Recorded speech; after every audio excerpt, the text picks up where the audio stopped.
Whisky.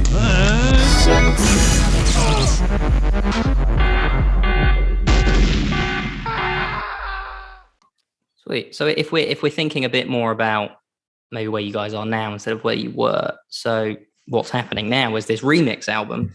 How did that come about, David? I can't remember whose idea it was, but whenever I always like it when bands re-release something that it has some bonus tracks. Like sometimes it's like demos, or sometimes it's like an extended mix or whatever. And because we knew so many producers through our label, Tonic Note, I can't remember whose idea it was mine or James's. Were like, why don't we get people to remix the stems? Because I think it was James said, because you'd found. I can't believe we even still have any of these files. So thanks to James for finding them. But yeah, I think you found the stems. So you're like, we could get people to remix this. I was like, ooh, that'd be cool. Yeah. I found the old original Sonar files, the original recordings. So it seemed like it would be easy enough to break it down into stems to give to people to do remixes. So it just kind of fell into place. I think the original idea of getting people to do that was probably from you. It was just a discussion the two of us had, because you talked about releasing it for the 15th anniversary, and it also ties in with Tonic Note's 5th birthday. So I think it just sort of developed naturally, and even more so after I found that we did have the stems that we could then give to people, because it would give people more freedom having the stems than just having the completed tracks for doing the remixes, which listening to the remixes that we've got back has definitely been the case. Yeah. And just in case anyone's listening's not heard of the stems before, that's like the isolated instruments each. So someone can take just the bass or just the guitar and then use that in the remix, stuff like that. But man, I can't believe the work people have done. I can't wait for people to hear these remixes. Like, I was quite emotional listening to them. I was like, like, it's so nice of them to do it. So there'll be a list probably in the comments down below of like who's doing it. And so we'll put out the remastered album. That'll come out first, and then about a week and a half later, that's when like the remix EP will follow up. So James, how is it seeing some of your oldest work in this fresh perspective? It's fantastic. It really is. It's really cool seeing what our pals have done with the songs. It's really cool. I don't want to spoil any of it. I don't know how much you want to talk about it, but there's some that stay a little bit more faithful to the original track, but just give it a more modern, or maybe not modern, but their own stamp on it. And then there's other ones that have taken elements from the songs and ended up with something wildly different in a really good way. So yeah, it's been really exciting.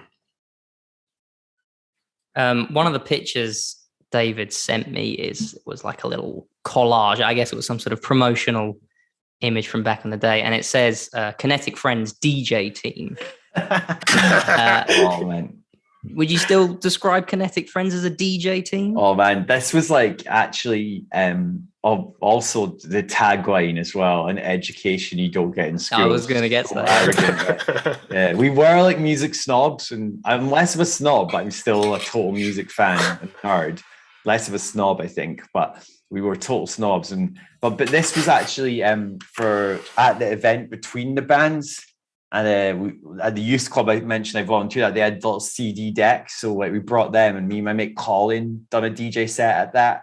So quite often with Kinetic Friends, the whole like Friends thing was like I think probably both of us wanted to see it like almost like a collective. Yeah, it was me and James, but one gig there was like 8 of us doing a song on stage, and one gig there was like Mike was there, and then with the Jam Sandwich Band, so the DJ team felt like an extension of it. And even we had art jam at Ox Jam, where people brought in their visual art like paintings and stuff and sold it off in an auction for Oxfam.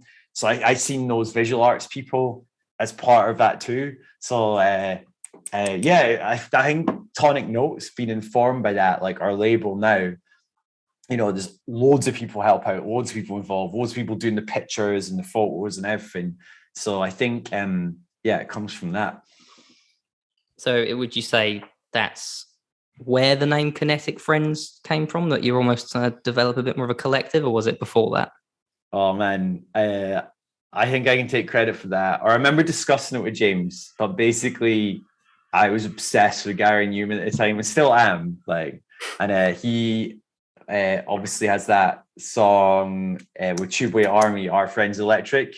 And I thought, oh, Electric Friends. I was like, that's too obvious. And then such a nerd, I just listed like other forms of energy. Like there's like chemical friends. Well, that's too druggy. And there's like potential friends. Like, and there's like kinetic friends. I was like, that sounds kind of cool. And then James was like, yeah, I'm up for that. So that's how it came about. Yeah. Potential friends became kinetic friends. Yeah. Potential friends. It sounds like it's from like an indie like B movie. Potential friends. It does. Like dead in like Ottawa or something like that. So James, where did then the album title come from? 21. Dave's age. It was that simple. Yeah.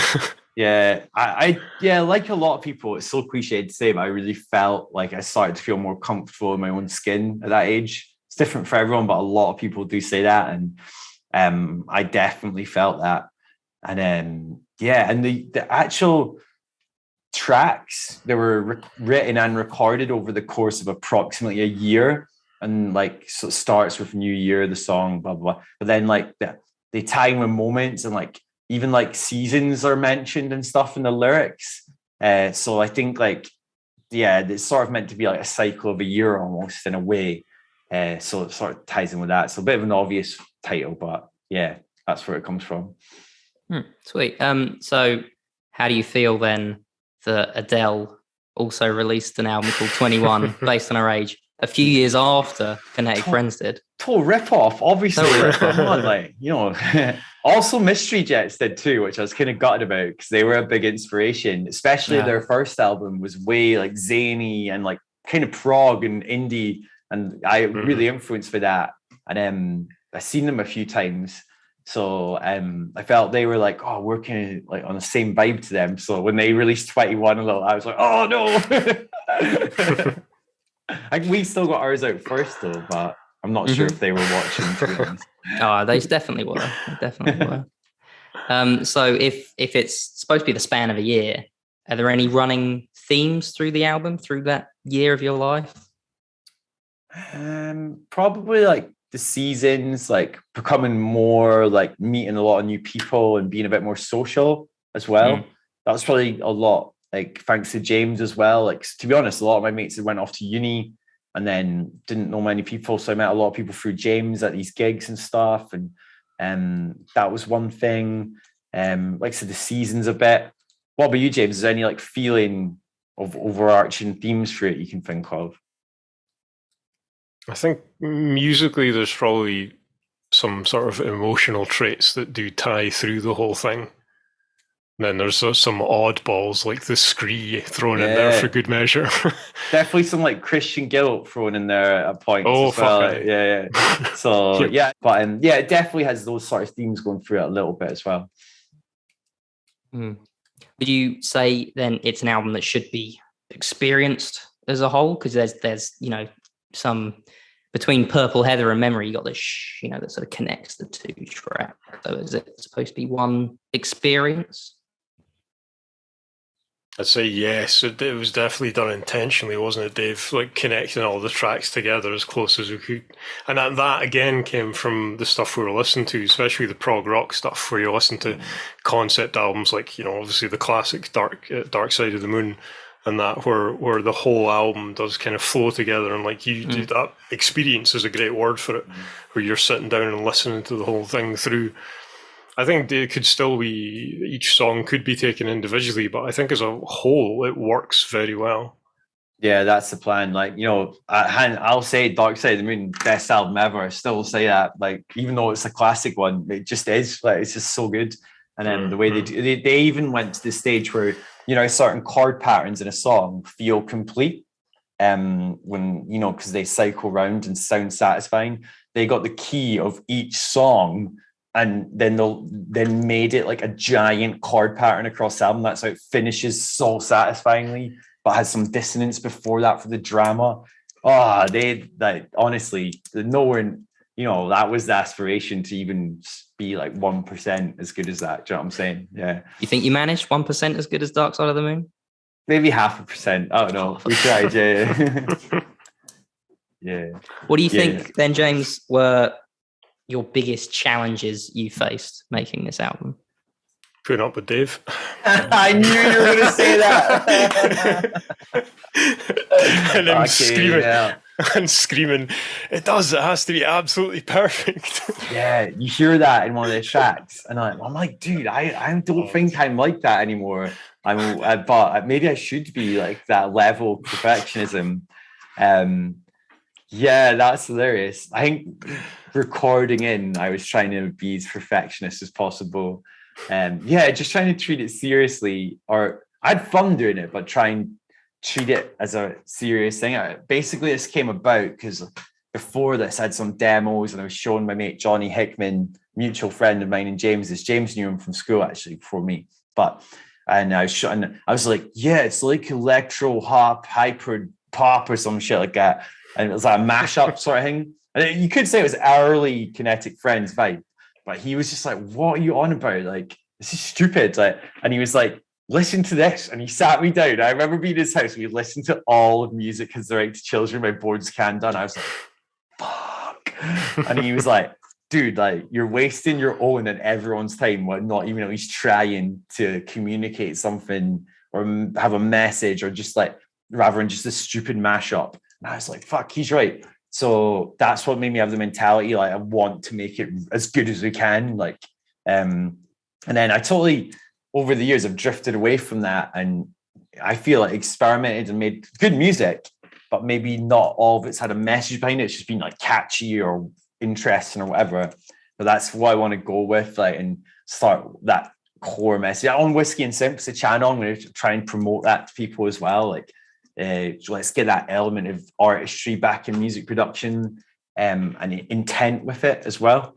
So I think James did have to put up with that. Sorry, bro. It wasn't that bad. I'm only joking. You remember, James, if there were any specific breakdown moments while making the album? I think that one that's recorded was probably the only actual breakdown. The one. I can't remember. It was recording Cowbell or something, wasn't it? Yeah. You were recording the Cowbell, and I think Mum or Dad just come upstairs and said, what are you doing making all that racket? So funny. It's like, have you not finished that yet? And that was David's response. It was, no, it has to be absolutely perfect. Oh yeah, because we've done multiple takes of it. Yeah, it was just like still not done. Like, oh. And there was no like warping or time stretching or quantization or anything in this talk that we even knew of. I doubt it had it, even if we didn't. We didn't know it had it, even if it did. But I doubt it did. But yeah, so it was all everything's played in by hand, literally everything. And I want to do more of that too as well. Mixture of that and kind of sequence stuff in the future as well. So if that was your breakdown, as severe or not as it was, what would you say was your breakthrough moment? Was there? Oh man, I'll tell you, it was Jam Sandwich Band. Where every band is on stage improvising, like we talked about earlier. So there's like 15 people on stage, and like the whole crowd's there. I think it was Halloween, maybe not. And all I've got is, it's called a go-go. It's like a double cowbell, and guess how you pronounce it. It's like two different tones.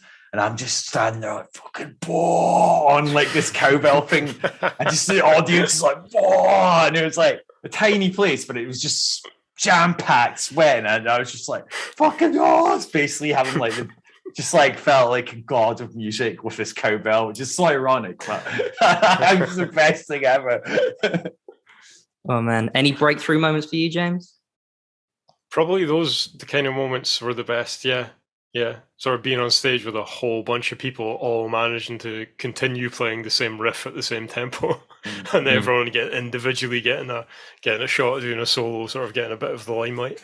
Do you remember we even got like Coke cans and Iron Brew cans and filled them with lentils and taped over them, gave them to the crowd, so even the crowd like shakers, like it was just like totally mad. Like, yeah, it was so much fun. Like, it was a total party atmosphere. Those gigs, it was great fun. Yeah, that was the vibe. Yeah.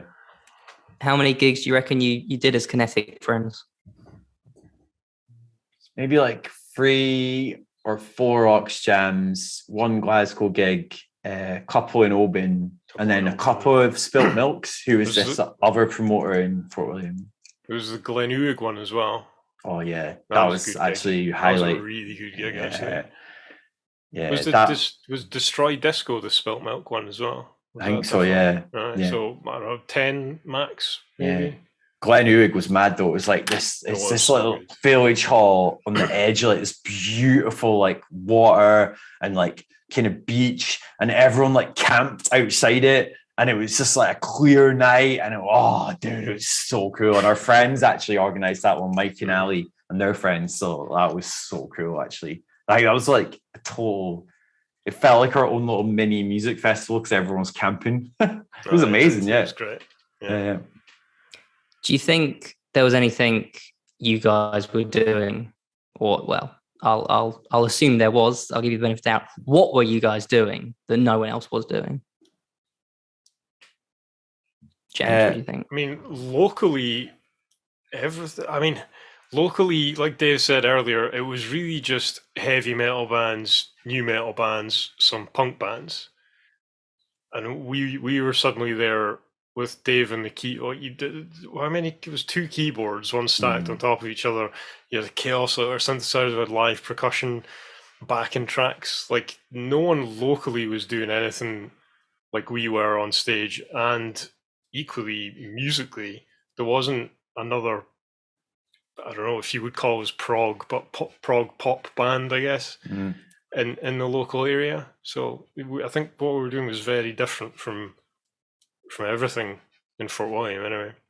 Yeah, I think like that was like one of the main goals, to be different and innovative. All my favorite old bands are like that. All my favorite new bands are like that, even if they're inspired by some of the older bands. Like, but always trying to push it forward. Always trying to be. I feel like innovation is something that I just always want the music to sound different or fresh or new. Hate the idea of rehashing something and just making a copy, just bland. Like, so yeah, although I have a lot of influences, so I've mentioned a few already, like trying to be innovative or different was one of the main goals, like, to be honest. So yeah, and I think when you're doing that, sometimes there are some like blips along the way. Like there are tracks on that album, like, well, that's a bit weird, but that's part of like. But then there's tracks that have way more melodic elements and catchy elements too.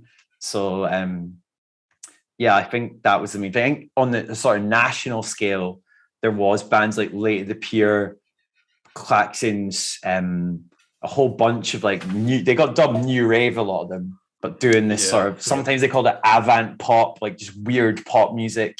The Kate Bush revival right now even is a little bit like that, just this crazy weird pop music. Stuff like that. So although there's a lot of prog band influence, there's influence from people like Bjork, and I'll never think I'm even close 1% to these people we mentioned, but those kind of people are like, oh, that's the aspiration, to be like catchy, accessible riffs that are hooky, but it's still like, what the fuck at the same time. So you say there's some moments in the album where you do maybe a bit of a double take. Like what was that about? Any specific moments? I think the Scree for me, probably. Yeah, Scree for me too, yeah. But I think it does sound like a Descent, and that was actually inspired by Thelonious Monk. Like, I love jazz, but I'm shit at jazz piano. So I think I was really trying to bit off more than I could chew there, to be honest. But it does sound like it's Descent and kind of like, guilt and like kind of anguish a little bit. So in a way, it does the job. It sort of expresses something, but it's like, whoa, it's weird. I think Swirling Colours too takes a bit of a left turn about halfway through. Like it doesn't change genre, but it takes quite a hard turn. I think that was a bit of a surprise for me when I was listening to it. The piano bit? Yeah. Yeah. Because it kind of goes from like the start of the song is very heavy on the ARP on the synthesizer, and then it sort of suddenly the piano comes out of nowhere, and it's a shock immediately. But then it's like, oh, this is nice. Yeah, sort of eases you out of the song a little bit. I want to do more of that in music. I want more shocks. Yeah. What is a scree? Oh, good question. Basically, it's loose gravel on a path, and hill runners use it. Our dad's a hill runner, or not so much now, but used to be for decades. And basically, they run, jump on this loose gravel, slide, and run, and basically, it's called the scree. But yeah, so running on the scree, you're like fucking on the edge, basically. Like you're going to fall down, or you're not. You're like, oh! Yeah, is he wearing shoulder pads? And he's not. He's not. No. Good lord. No hill runner does wear anything like that. They're absolutely you get laughed out of skits, man. Scotland. Like, yeah, they're nutters, like in a good way, but it's not for me.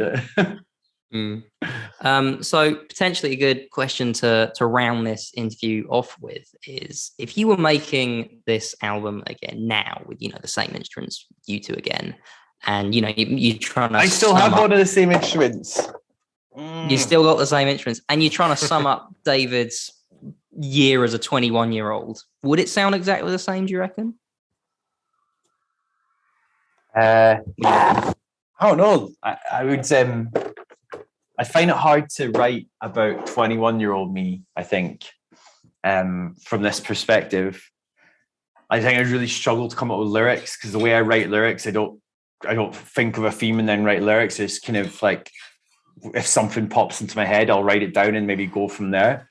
And that's kind of how I've always done it. So I find it really hard to approach that. Musically, probably, yeah, I'd want to do something like similar, but with everything I've learned since then in music production and composition and having different instruments that we've got now. Musically, especially keeping those elements of melody, but arrangements that chop and change and shock. But lyrically, I couldn't write again. Because like I said, it just comes to me in the moment. What about you, James? Do you think it would sound similar? Or yeah, I completely agree. I think musically it probably would sound similar, just a little bit crisper. Mm-hmm. Is Scree still in, or is it out? Probably keep it in. Like, yeah, I like also it. I want to. Yeah, that's one thing. Using more acoustic instruments again, like piano sounds, good, more guitar sounds and stuff as well. Yeah, definitely a big thing. I feel like we did a track as Hostel Freaks. That was like my solo one, but James helped me out a lot on it. And it was on one of the Tonic Note compilations. And that one I felt was the first one. It was probably a year and a half ago, where I was like, this is a bit like the way I used to write, or, this is a bit, and then James done a mad guitar solo on it. And I was like, oh, I can see how this could go that way. And I feel like,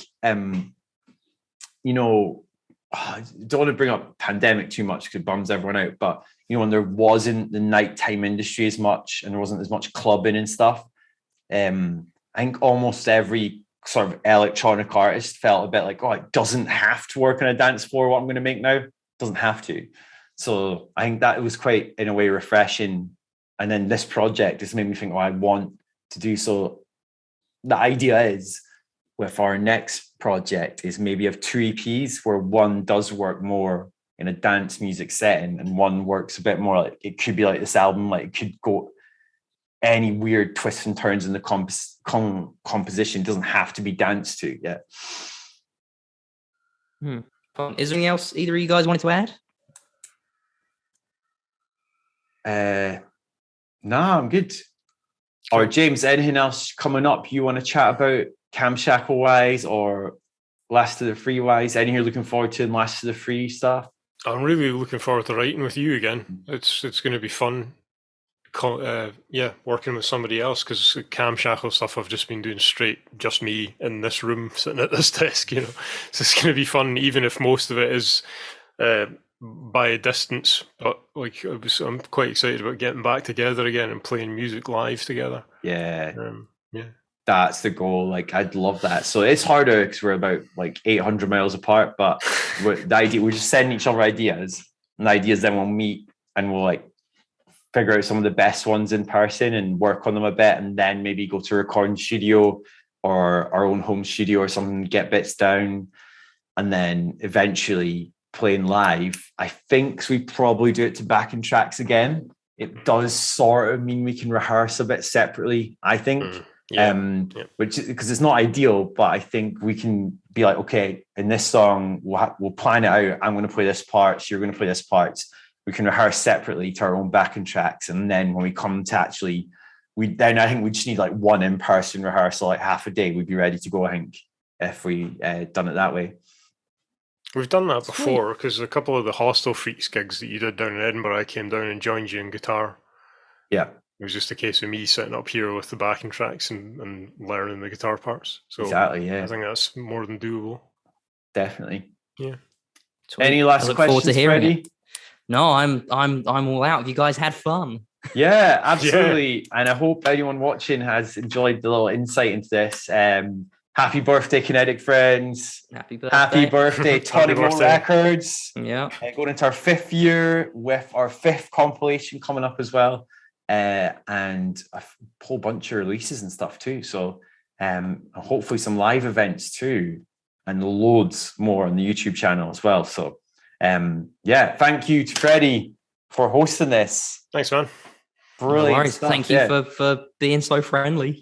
Oh, it's been great. Cool. All right. Well, I'll catch you guys later. Cheers, guys. Bye.